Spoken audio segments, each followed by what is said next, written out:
How's life treating you? Life is treating me pretty well. I mean, doing lots around the house. Uh, Yeah. yeah, getting lots of work done. Spending lots of time with my wife and my dog, which is amazing. Yep. Just trying to keep busy working from home. It's definitely a different change of pace. How about you? Yeah, going really good. I mean, all things considered, we actually just got word that we are live. So, what's happening, Asphalt Life community? What's happening, Atlas Roofing folks? We're so excited to have you here today. We're joined by none other than Mike Holmes Jr. We were just chatting a bit, getting to say hello and find out how things are going, which we'll do over the next 30 minutes. But if you're just tuning in, make sure to comment and chat throughout the Pro Talk, and you guys will have a chance to win some Asphalt Life prize packs. So we love sending some swag out. So send us some love and some comments. And we appreciate you joining us today. So what's been up, man? How's life at home? You were just saying you're getting some projects done, spending Yeah, some time with the dog and your wife. What's been up, man? honestly, yeah, just doing what we can, working from home, trying to stay interacting with everyone, doing some filming. We're filming ourselves. My wife and I are building a raised garden bed out of stone. And we laugh because I always said, as we're discussing what materials we want to use, how we wanted to build this, we laughed because I'm like, "You married a carpenter, not a mason."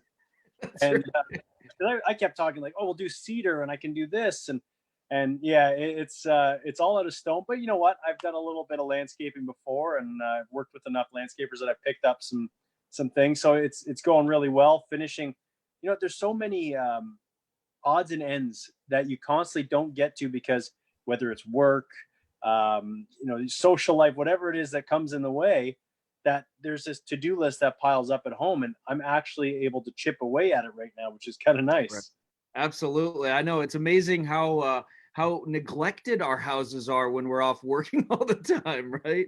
Oh, The yeah. little things, those projects like, oh, yeah, I'll get to that, right? We can knock a few things off a year, but now we get a chance to invest a little bit more. I was joking with some folks like our yards have probably never looked better if you're sort of in a work at home situation like you're doing. You're building building out the garden and doing that stuff. So Oh yeah, yeah. I've been on my roof. Actually, did inspected my roof. It was looking good. Fixed some eaves troughs, some downspouts. So nice. yeah, it's been good. How about you? What have you been up to? A little bit of the same. The kids have been out of school, which is always a challenge. We've talked a lot about that on here, and lots of people with kids are sort of trying to figure out that virtual. We're really in a great situation, though. We can see the end in sight. School is officially done. No more virtual work as of next Wednesday. So we're like a week away from being able to at least say, hey, it's officially summer for the kids, and they won't have those virtual assignments. But it's going good. Atlas is busy. We pivoted like you guys have with your homes at home. We're doing a lot of these pro talks and weekly webinars and just trying to stay engaged with people. I think that's the name of the game right now is keep these connections when we can't actually be together face to face. Absolutely. I mean, and that's the beauty. That is the beauty of today's day and age is that we have the internet. We have this access that we can have a video chat that Yeah. other people can in on, and we can share our thoughts on things, teach people. Yep. It's I mean, it's not a great thing what's happening. Obviously, there's a lot of downsides to it, but this is a positive to it. Yeah. Yeah. Well, you guys went from like a really full slate of production and filming with Homes and Homes, right? Brand new season of Homes and Home was underway. You guys were filming, you guys were, getting episodes out, and then you pivoted to Homes at Home. Give us a sense of where you guys were at with the season and with some of the projects you guys were working on, and then some of the things you're excited about when you guys actually get back into the show.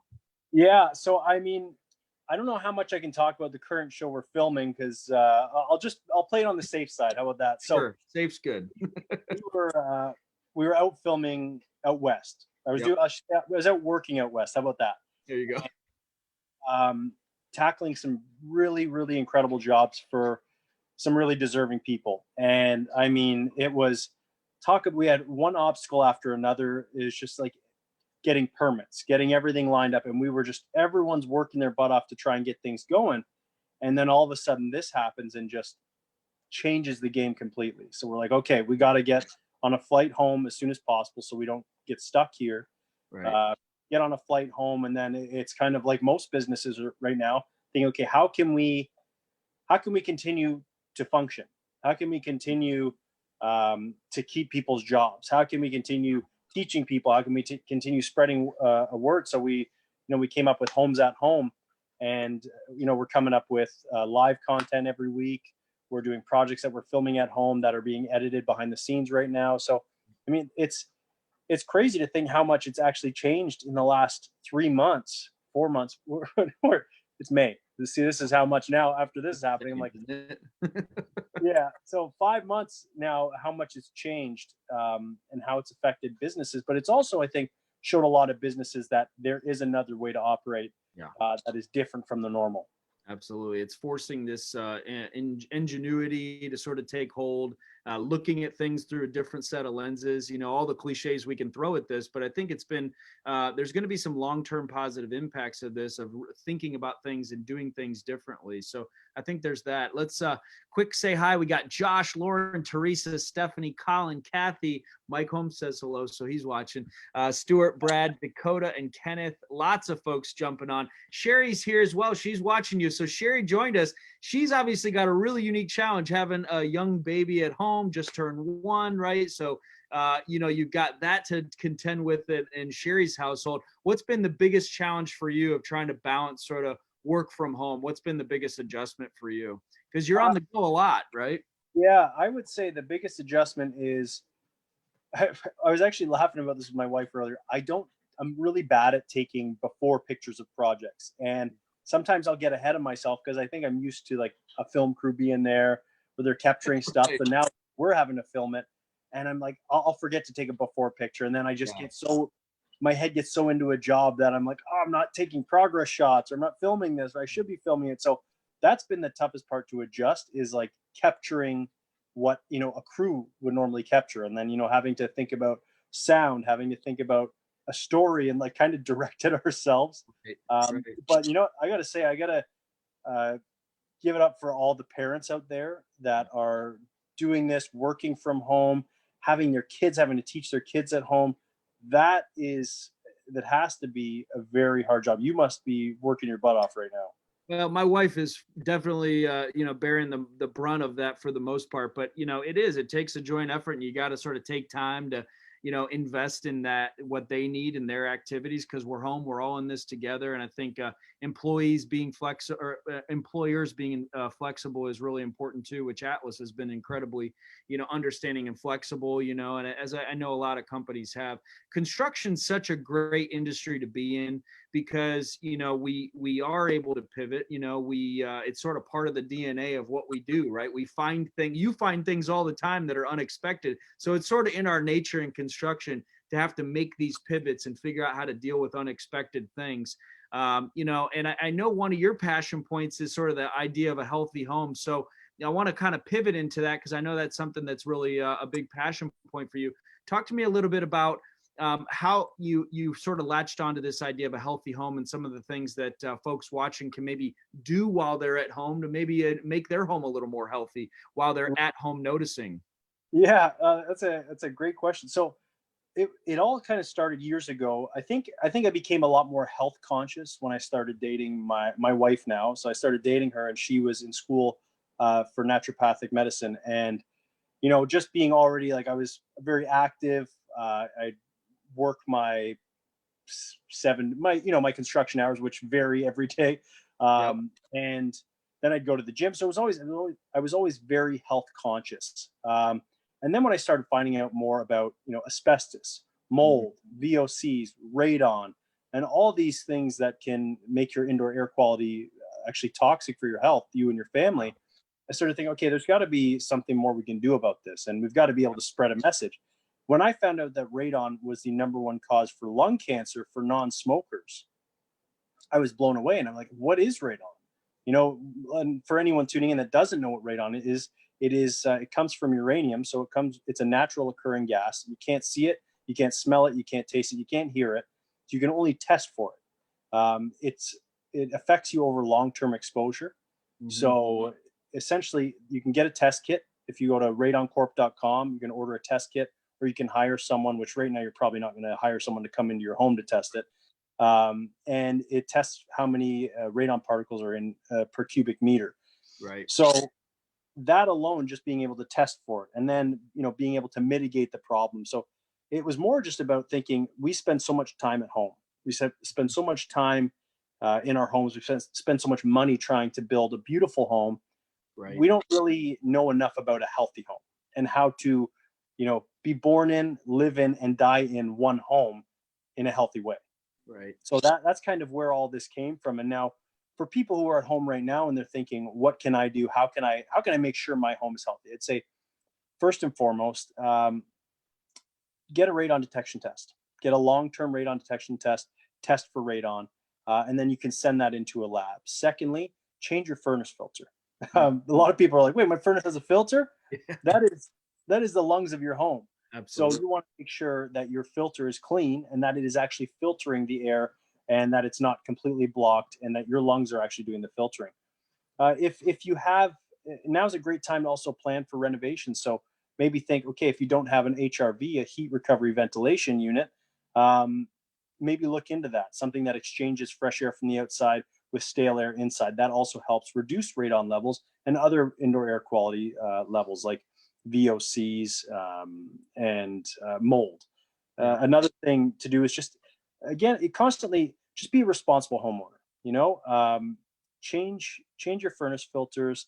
Make sure you don't smell damp, mold.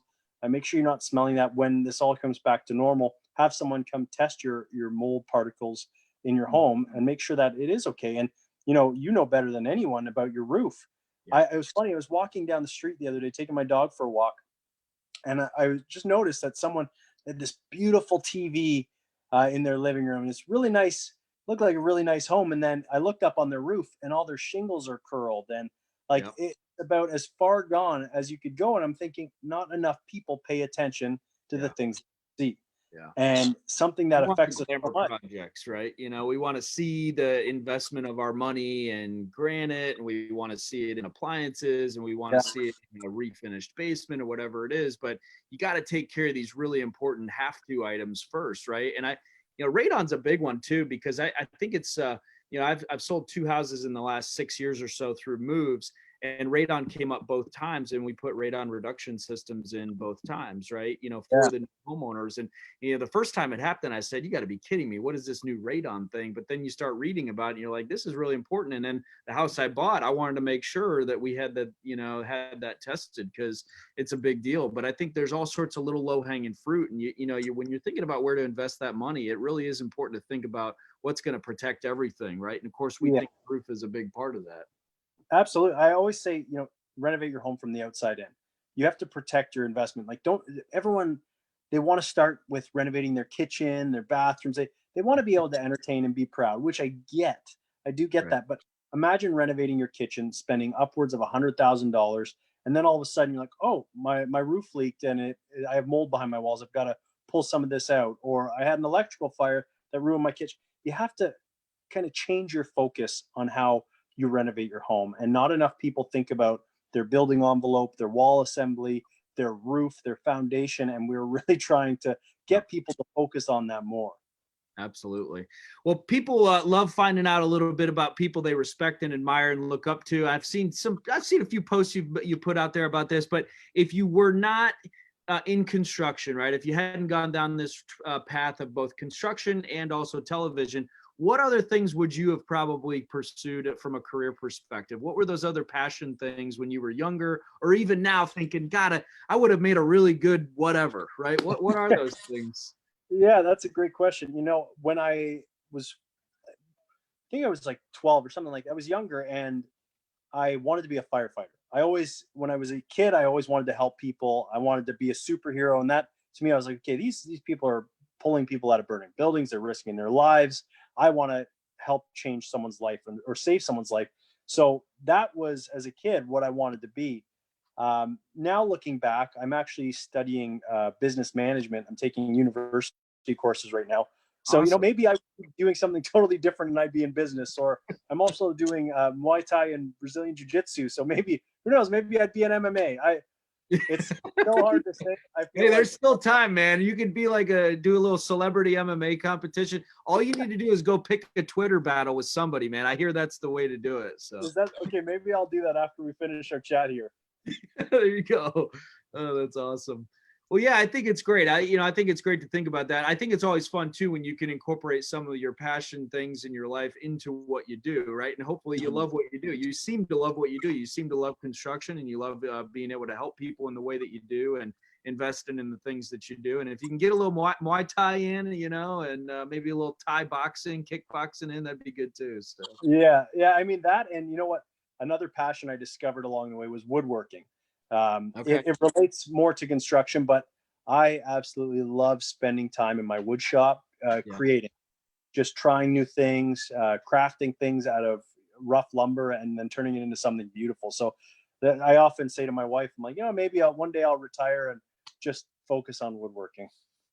That's awesome. And we have somebody that used to work for us that makes Adirondack chairs, and he loves woodworking too, has a shop. So everybody's always asking him, can you make some of those for me? They're like, oh yeah, I'll send you the price tag for those. So Yeah, exactly. do you make anything for friends or family? Do they ask you for to make you anything, or is that more just your personal hobby and you're like, I'm not quite ready for that?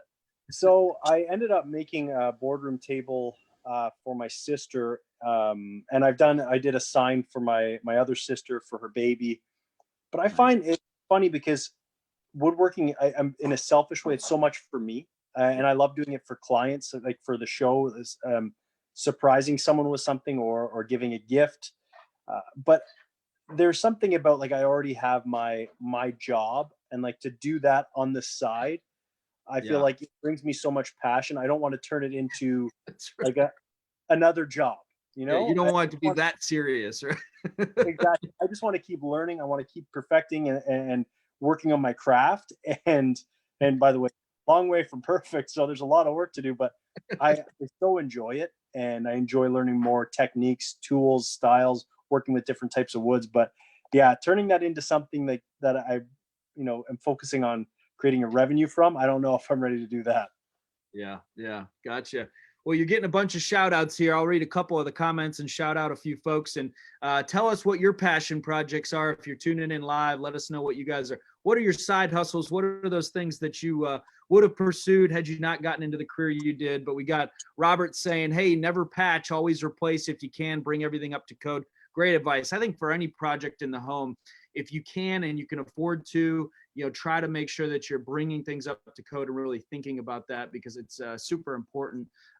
You got, let's see, a comment here. You're amazing with your woodworking. Look at that table you made for the elderly couple. So a nice shout out there as well. So Yeah, a lot of good thanks, guys. stuff. And I the comments from my phone. So if I am missing comments, thank you guys for tuning in. And I do want to say hello to everyone. And Stanley, you're doing great at reading the question. By the way, I mean, I know I've said this before. You'd be an excellent host. You got the gift of gab, and you're an excellent interviewer. So I appreciate it. This was, speaking of side hustles and passion projects, I had aspirations of being like, I don't know, a screenwriter, an actor, or television host. My dream job really would be to be the host of The Price is Right, to follow in, Bob Barker and Drew Carey's footsteps. So maybe someday one of these great interviews will give me a chance to hold that microphone someday. it's not too late, man. It's not too late.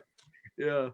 Well, good stuff. Well, tell me a little bit about travel, right? I really miss the road to a certain degree. Like, I've been so fortunate and grateful to be able to have this time at home, and it definitely allows you to put some things in perspective, for as much as time as we do spend on the road. But where is that place that you just cannot wait to get to again, right? Of all the places you get to travel, like, God, I can't wait to get back here and, go to that Yeah. restaurant, or go to that, stay in that hotel. Yeah, I'm thinking big here because my wife has family in Switzerland, Oh, and nice. it is probably my favorite place I've been in the world is Switzerland. And I was supposed to be traveling there this year, and that got canceled. Yeah. I love the mountains there, the water, the people, everything about it is just so beautiful. But when we're talking about like the short game, I'd love to go to a restaurant. I'd love to take my wife. I always goes back to my wife. Like, I miss my friends, of course, but like, love to take my wife on a nice date, go out to a Absolutely. restaurant where we're not doing the cooking, have a drink, and just have a night out. Yeah. What we're about trying you? to create nights out at home as much as we can, you know. So we got the fire pit in the backyard. It's like, kids, you guys go watch a movie. We're gonna have a date night by the fire pit. You know what I mean? Yeah, yeah, But yeah. you got to do those. But I agree, man. Dinner and drinks with my wife is probably the one thing we're really looking forward to. So Yeah. Yeah, you got to get creative now. It's like you're at home, you're together, you got to spice things up and yep. have fun with it. We're doing tacos tonight, and we realized it's Tuesday, Taco Tuesday, but yeah, we're trying to do like different meals, theme meals sometimes, and just switch the recipes up and just keeping things fresh. Absolutely. So do you guys like to cook together, or is it like one of you are in charge of the meal that night, or like how do you guys work that at home? We definitely switch it up. I'd say we more often than not we cook together. We do everything together, and I'd say we're certainly better together. So yeah, we mostly cook together. But when there's nights where I'm tired, my wife takes over. There's nights that she's tired, I take over. So it's a good balance that way. That's awesome. That's great. Yeah. Well, what about shows? Are you watching anything fun, man? Any recommendations? Are you binge watching anything on Netflix or Prime or anything like that? Give us something, man. I'm running out of juice. I need something. Yeah, I'm trying. Oh, you know what? I saw some good movies lately. 1917. Okay, it's on my list. I hadn't seen it yet. Incredible movie. Like it is so good. The Gentleman with Matthew McConaughey. Yeah. My wife and I have seen that twice now. That's how much we like. I'm trying to think of what other movies, shows. Oh, Afterlife with Ricky Gervais. I thought that was. I love that show. It's great. Yeah. Oh, Hollywood. Hollywood is a new show on Netflix. It was decent. Okay. My wife and I like to read. So I don't know if you're a reader. Yeah, a little bit. My wife's more of a reader than I am. So, but give us a book. What are you reading? So right now I'm reading a series. It's the Outlander series. Now, from the description, you might not think, and this is what I thought of the book from this description. It's a historical romance, and I'm like, historical romance. It is such a well-written book, and there's battles, there's wars. And it's an 8-book series. So I'm on book number 3 right now, but I'm a big Stephen King guy. I love a lot of his books, a lot of fiction, and then if on the other side of it, Eckhart Tolle's a great author. Simon Sinek for business books. Start with Why. That's a great book. But trying to think, because my wife and I, have you seen Stranger Things? Oh yeah. I feel like it's, of course. Have you seen? I cannot wait for the new season because they're finally going to leave the town, man. They're going to Russia, I think. So yeah, I saw that. And then, have you seen The Boys on Amazon Prime? Yes. Oh, that's good. That's good. Yeah. So for a huge comic book junkie like me, like to see the whole idea of the superhero twisted and turned on its head is definitely a new take. Oh yeah, I thought it was fantastic. It was so original. Yeah. Well, we're giving you guys lots of things to think about, reading and shows and a couple of movies. So hopefully you guys are finding some good entertainment in your free time as well. The Dark Tower series was one of my favorites too, with Stephen King. So I love those books. So if Outlander's like those, I may have to check those out. So honestly, my wife read the Dark Tower series with me, and she did not enjoy them. Okay. But she finished all the books. She read every single one of them, which I give her credit for because I loved that series, and I'm really loving this series too. So I feel like it's a really great read. That's cool. That's great. Well, lots of good stuff there. So let's do a couple of quick things as we close things out, plug a couple of things. So if you guys are interested in finding out more about what Mike is up to, I'm going to share my screen here and pop it over. First of all, Mike, on the makeitright.ca website, you can go find out more about Mike's story. So all sorts of things, what Mike's up to, the shows that the Holmes Group is on, working on, and lots of great content here. Mike, your Facebook page is also up. So that's where you got your content that you're building with your wife, right? And tell us again a little bit about what kind of videos you and your wife are putting out while you guys are at home. Well, right now we're doing a little mini series called Grow With. Well, actually, it's a working title, but essentially we're building raised garden beds, and we're creating an entire garden area. And we want people to follow along because a lot of people want to build gardens. They want to know how to. Yep. So we're working on that right now and creating that content. That'll be on probably IGTV as well as YouTube. We'll probably throw it on Facebook. I built a rocking chair last year, and that video is going to be coming out soon. So lots of content coming. That's great. Well, we'll definitely look forward to that. If you want to find out all the different shows you can binge watch, I'm sure there's lots of places online you can watch all the home shows that are up there. And I don't want to forget about what you guys did with Atlas here last year. The Roof It Right series is all on Atlas's website and also on YouTube. So, Mike, real quick, you went down to Louisiana, met with one of my favorite guys in our industry, George from Pelican Roofing. Tell us a little bit about this experience of getting down there and working on this roofing project last year. So George, first and foremost, what a gentleman that guy is, and a very knowledgeable, incredible contractor. But I forgot how hot it is in Louisiana. Yes. Because back in 2007, we went there to rebuild a house in the 9th Ward. So, I mean, hats off to the guys that, the ladies and the gentlemen that are working construction in Louisiana. That is serious. It was such a high pitched roof. And I mean, the big problem with the roof there, the existing roof that we replaced, was all the streaks, all the algae streaks. Like it wasn't a good shingle. And obviously we replaced it with the Atlas shingle, which has a 3M Scotchgard coating, and they're bigger shingles. So we had less trips up on the roof. Worked hard. I think that roof was done in a day. I'm trying to recap. It was a big roof. It was a big roof. Yeah. It's a big roof with a steep pitch. And you know what? With George and his crew, it got done really quick, and they did such a phenomenal job. It was such a fun project to be a part of. And like you said, it's on the Atlas website. So if you haven't seen it, definitely tune in. Absolutely. Well, we really appreciate you joining us on Pro Talk. We're going to let you go get to taco night here, and we'll all be thinking about that. It's giving me some inspiration. We actually had tacos last night. We had fish tacos, so that was pretty good. But nice. We're going to give our Asphalt Life prize packs are going to Joe Dozer and Robert Fiore. So Joe Dozer and Robert Fiore, we're going to give you a little shout out. Thank you guys for commenting and following along. Everybody that followed along, thank you guys for spending 30 minutes with us on Atlas Pro Talk this Tuesday afternoon. Mike, any closing thoughts to sort of send people off on the rest of their week and getting hopefully close to some sense of reopening here? Give us some words of wisdom and a little boost of energy as we head into the rest of the week. Yeah, well, first I want to say it was great chatting with you, but I had a lot of fun. I'd say, think of the positives. Stick to the positives and focus on the good. Keep busy around your house. There's lots to do. My wife always says, you can never be bored because there's always something to do. If you think you're bored, start a new project. Keep busy. That is the best thing you can do. And if you're like me, there's lots of stuff to do, and there's no time better than the present to start them. That's right. Just look around, scan, and you'll start seeing all the potential, right? Exactly. I like that. The potential. Yeah. Great. Well, hey, have a great rest of your Tuesday. Enjoy your evening, and we look forward to seeing you face to face at some point once all this stuff breaks loose. But we'll be following along, watching what you guys are doing with Homes at Home. Yeah, thank you very much. Right back at you, and we'll be following along with you.